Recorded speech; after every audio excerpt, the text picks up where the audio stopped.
L'Arcom, l'ex-CSA, a mis en demeure un certain nombre de sites porno de trouver les moyens d'empêcher la connexion des mineurs. Voilà.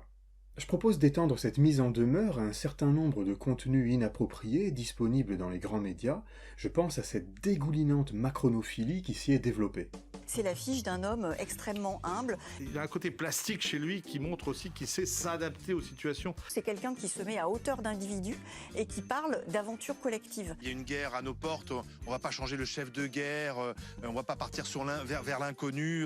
On sent qu'il y a un peu un mea culpa. Il n'est pas figé dans des idéologies, il est pragmatique en fait. Oui, et il rectifie parfois lorsqu'il fait des erreurs. Ah, nous jouons à qui veut gagner l'Élysée.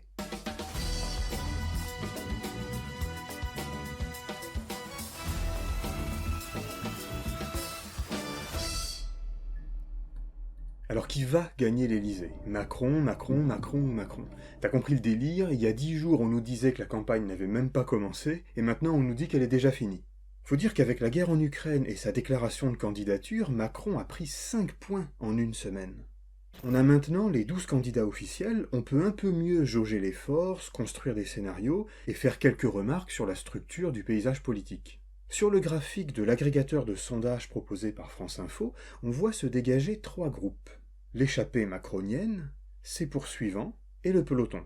Macron est largement au-dessus, mais 2 scénarios de second tour se dessinent.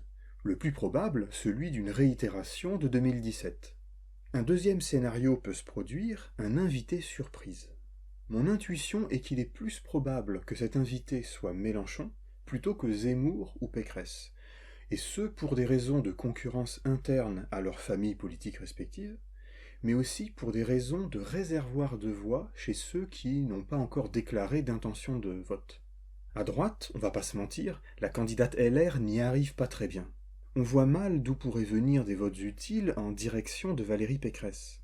Incapable de trouver une position d'équilibre entre Macron et l'extrême droite, elle se fait manger par les « Debout !» À l'extrême droite, Marine Le Pen a plutôt bien négocié sa campagne en refusant la course à l'échalote de la radicalité lancée par Zemmour.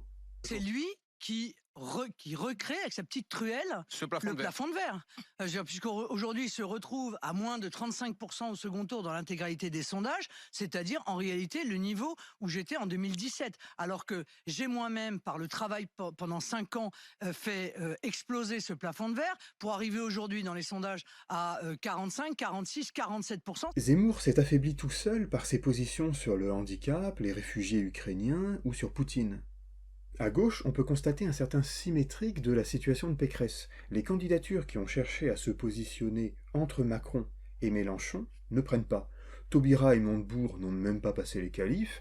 Quant à Hidalgo, elle vise, disons, l'humiliation. Vous voyez bien qu'il n'y a aucune crédibilité possible à quelqu'un comme ça. Jadot, lui, peine à faire exister le clivage productivisme versus écologie, en plus du clivage gauche-droite. Par ailleurs, sa campagne connaît une instabilité, notamment en raison de sa base qui est plus à gauche que lui. La difficulté pour la gauche radicale est qu'elle est divisée, contrairement à 2017. Un point qui pourrait pourtant profiter à cette gauche de rupture, c'est que la crise sanitaire puis la guerre ont fait sauter un certain nombre de tabous, comme des tabous budgétaires par exemple, ou mis en lumière un certain nombre de thèmes, comme la souveraineté industrielle ou l'état de l'hôpital public. Il y a donc des fenêtres là où on disait auparavant il n'y a pas d'alternative. C'est sur leur capacité à saisir ce moment opportun qu'il faudra juger ce secteur de la gauche. Parce que Macron lui aussi essaye de se saisir de ce moment, par exemple pour faire avancer son projet d'Europe de la défense. Et Mélenchon profite d'une situation où à gauche finalement, c'est le seul qui émerge. Reste à voir la part de votants qui, dès le premier tour, pourraient se déplacer des partis de gauche vers Mélenchon. Car il est peu probable qu'un candidat de gauche lâche le steak d'ici là. Pas Roussel en tout cas. Et hop là! Maintenant, il y a aussi la question du réservoir de voix, non pas des transferts de voix entre candidats, mais celui des voix fraîches, des non-intéressés ou des abstentionnistes qui pourraient ne se déterminer que maintenant.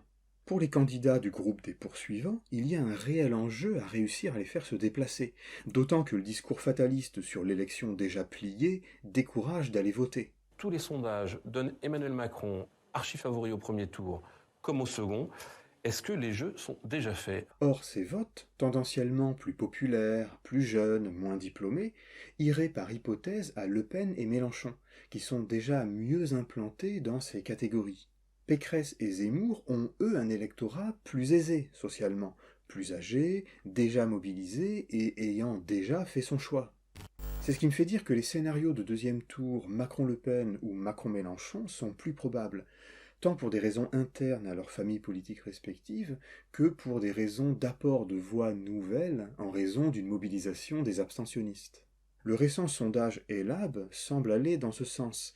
Le Pen en deuxième. Et Mélenchon, lui, profite de tout ça et se retrouve troisième. C'est-à-dire que Jean-Luc Mélenchon, à 13%, est désormais devant Éric Zemmour et Valérie Pécresse. Et il n'est plus qu'à 2 points de la qualification pour le deuxième tour, puisque pour le deuxième tour, en gros, ça va se jouer, ça va jouer entre 12 et 15% le deuxième tour.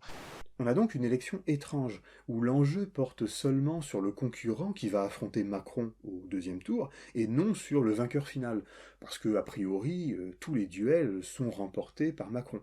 Mais enfin bon, qui ne se bat pas a déjà perdu. Oui, bien sûr.